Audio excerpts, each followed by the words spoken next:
When it comes to nozzle wear, it depends on the mine site itself, because it factors in the quality of water they're using and also the hardness of water.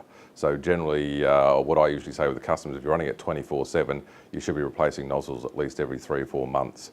So, and it depends on what the application is. If it's, as I said, with the dirtier water, it's going to definitely wear the nozzles quicker. So you should basically look at your nozzles and inspect them, and by that inspection, you should replace them. So.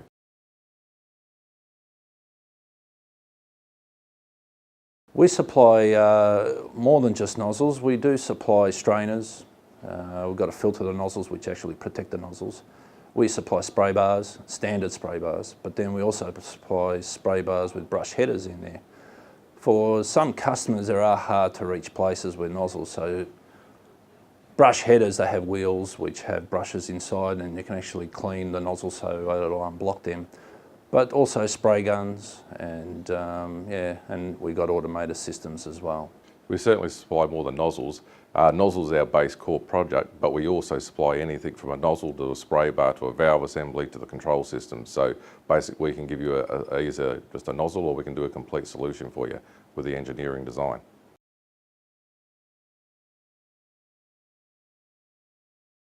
The problem can arise from a number of situations with nozzles as to why they block or why they're partially blocked.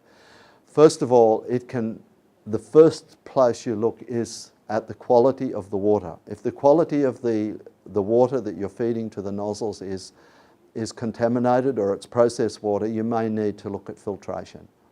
Beyond that, if filtration is already being done to the best you can do, then the next step is to look at the type of nozzle and the maximum free passages through the nozzle. And again, spraying systems have a complete range.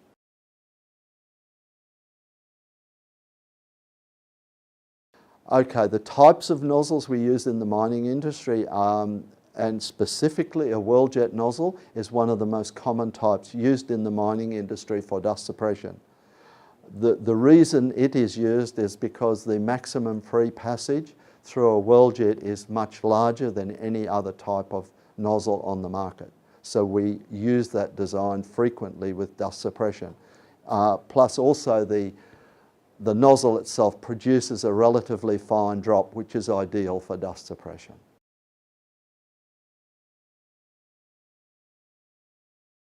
VeeJet nozzles are the most common types of nozzles used in the mining industry for two main reasons. One is that they have a very large maximum through passage through the nozzle, which overcomes the problem which is very typical in the mining industry of blockage. Because often on mine sites they have used processed water, so the water's not always the cleanest. So we use a VeeJet nozzle because it has a much larger maximum free passage than any other nozzle. The other reason we use a VeeJet is because they have a relatively fine drop size, which is ideal for applications such as dust suppression. The beauty about the VeeJet is it's hollow cone, where it'll trap the dust within the hollow part of the pattern, where you won't get any mud. And as soon as dust particles try to escape that hollow cone, it'll be hit by the perimeter of it and it'll drop straight down. So that's the beauty about VeeJets. VeeJets are actually almost a popular nozzle in mines.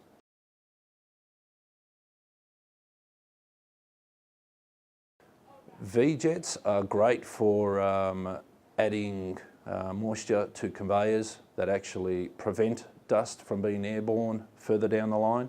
So they play an important part and actually don't provide or don't supply the nozzle at the end to do all the work. So dust prevention is just as important as dust suppression.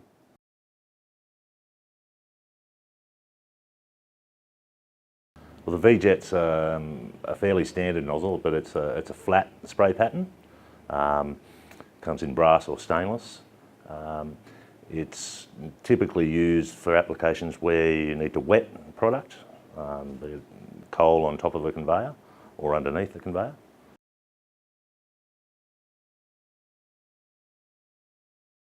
VeeJet is a full cone, round full cone spray.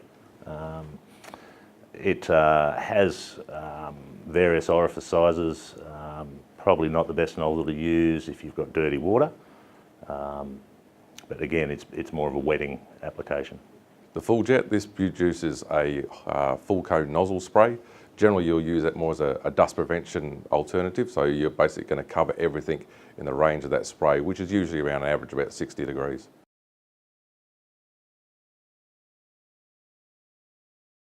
Hydraulic nozzle, these are finer nozzles. They're used for lower pressure.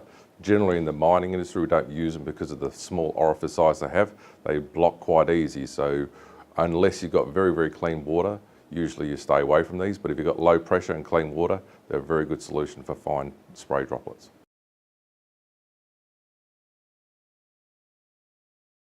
Fogging nozzles, they're hydraulic atomizers where we don't use air. They're the LNN and M style nozzles, so they're a really fine droplet size used for misting and fogging for dust suppression and control.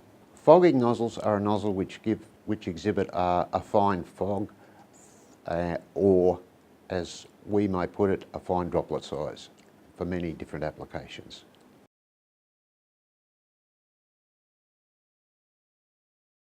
Air atomizing, there are very fine droplets of dust that hydraulic nozzles you just can't use, and with air breaks liquid up.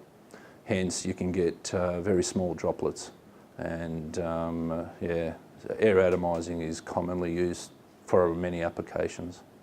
Air atomizing breaks a liquid up that has smaller droplets, which then will suppress the dust that is finer droplet size as well. And that's where we have to use air atomizing, because bigger droplets just won't do it. So we have to, we have to match the dust particle size to the droplet. It's very fine, then air atomizing will do that. Air atomizing is great for the mining industry. They produce a very fine spray. They use a little amount of water, and because of the air you can get quite a reasonable throw in it, and these are used for areas that have got high moisture content, they don't want to add any more water, and they can control dust very well.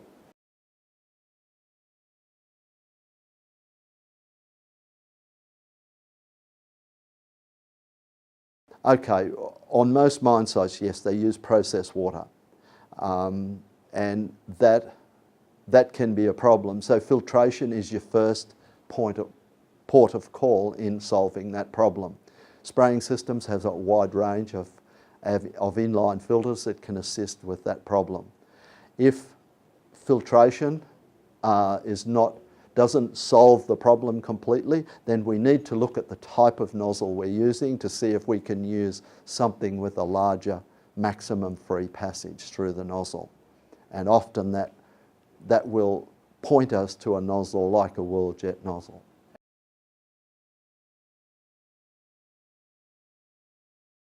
The guys on site do have to check them occasionally. But we do supply a service to go there and do audits, and but also to clean nozzles, filters that attach to them. The best way to maintain the integrity of nozzles is to physically check the spray angles and the spray condition coming from the nozzle, because there is a lot of wear in spray nozzles that occurs. To make sure that our spray nozzles are keeping up to their peak performance, it's ideal for us to get spraying systems to come and do a spray audit. That way we can come in visually and analyse what spray setups you've got to see if they're actually worn or need replacing or need a different nozzle type. So we provide this as a free service. We go out, evaluate the site, then we provide you with a written report outlining what changes need to be done and which nozzles to replace.